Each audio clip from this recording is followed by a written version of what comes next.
If you don't know the organisation, we are the national young women and girls rights charity in Scotland. We do a variety of things.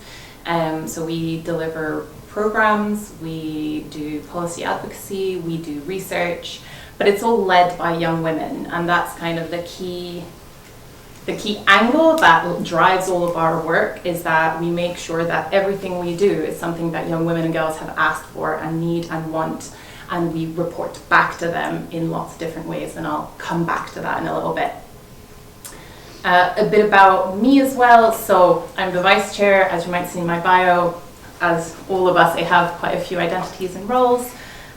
So as you rightly pointed out, there's lots of different ways that we show leadership in our lives. So some of the ways that I lead, I'm a community leader in the village that I live in. I'm a manager in my role as the Rights and Participation Manager at Our Children's Charity.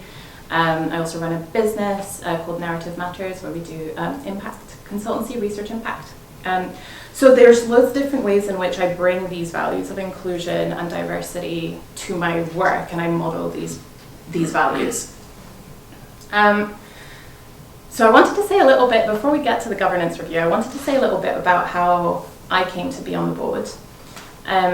When I moved to Scotland about 10 years ago, I wanted to work in the equalities sector, but it's quite a competitive sector, there's not a lot of opportunities, and I definitely felt like I needed to learn the jargon and learn what the concerns of the industry were at the time, but there weren't a lot of opportunities to do so. But the Young Women's Movement provided volunteer schemes, provided consultation opportunities to engage with that, and so I engaged with that. I became a blogger as well.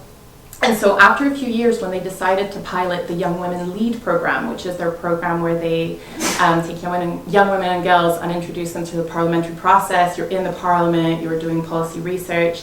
I applied for that immediately, was successful, joined the program, learned loads, and all of those experiences built my professional confidence, my knowledge of the jargon, the language that we all use, we take for granted, but we learn it. Again, also building networks and confidence and understanding that other people care about these things and want to work in these ways. And so by the time I graduated the program, I knew that I wanted to work in strategic leadership. I knew that governance was interesting to me, because I also think it's very interesting. And I was exposed to boards in a lot of different ways in my professional roles. I wasn't on a board. And then the Young Women's Movement were recruiting. They were recruiting for 4 board members, of which they were reserving 2 seats for any alumni of their programs. And that's a big thing to think about, is what is your pipeline to go from somebody that you serve to somebody that leads your organization and can actually make decisions and enact change. For me, that pipeline was volunteering programs, and then I felt equipped and also able, and there was a route in, because my CV wasn't necessarily something that in a stack of loads of applications, I couldn't have competed with someone with 20, 30 years of experience. I was 26.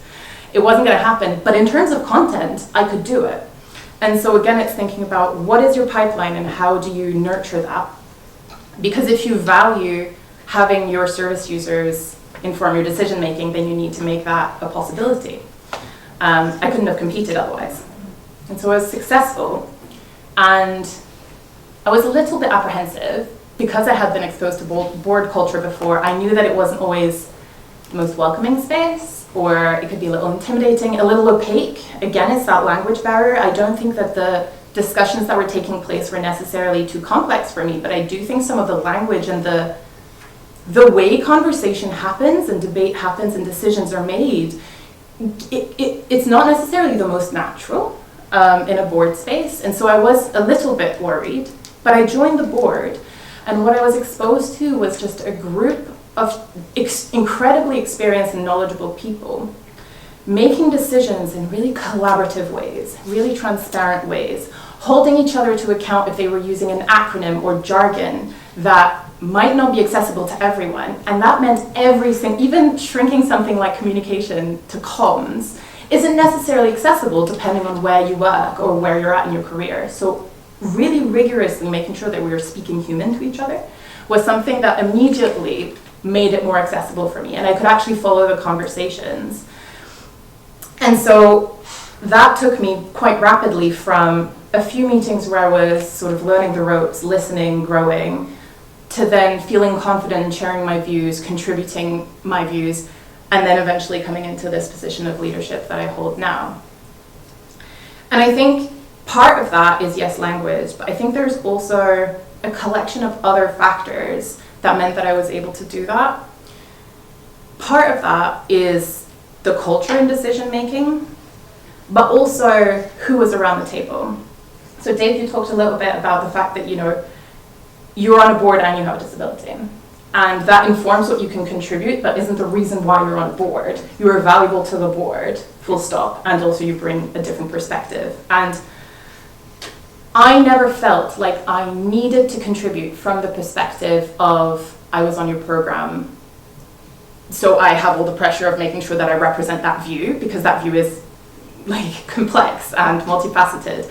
I never felt like I needed to represent the young women or the young girl for the whole board, because that would have been too much pressure.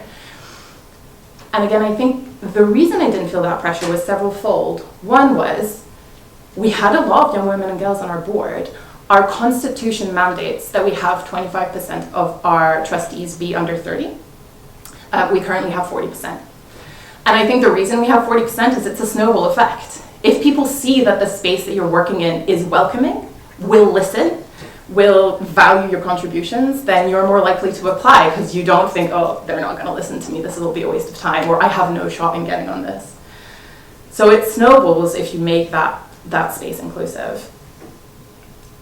And also the fact that when I was brought onto the board, I wasn't the only person from the programs brought onto the board, meant that, again, that responsibility didn't solely fall on me.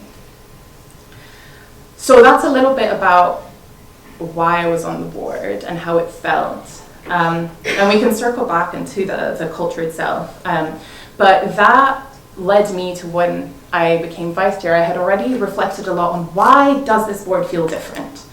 And we were lucky enough to come into some funding to do some strategic development. And I say we were lucky, but really we have an amazing CEO and she secured that funding and it was amazing. So it's quite tricky. One thing that I heard a lot is getting the right person, and I would really encourage people to question how you've decided who the right person is and who's fed into that, who's fed into defining that, and thinking critically about that.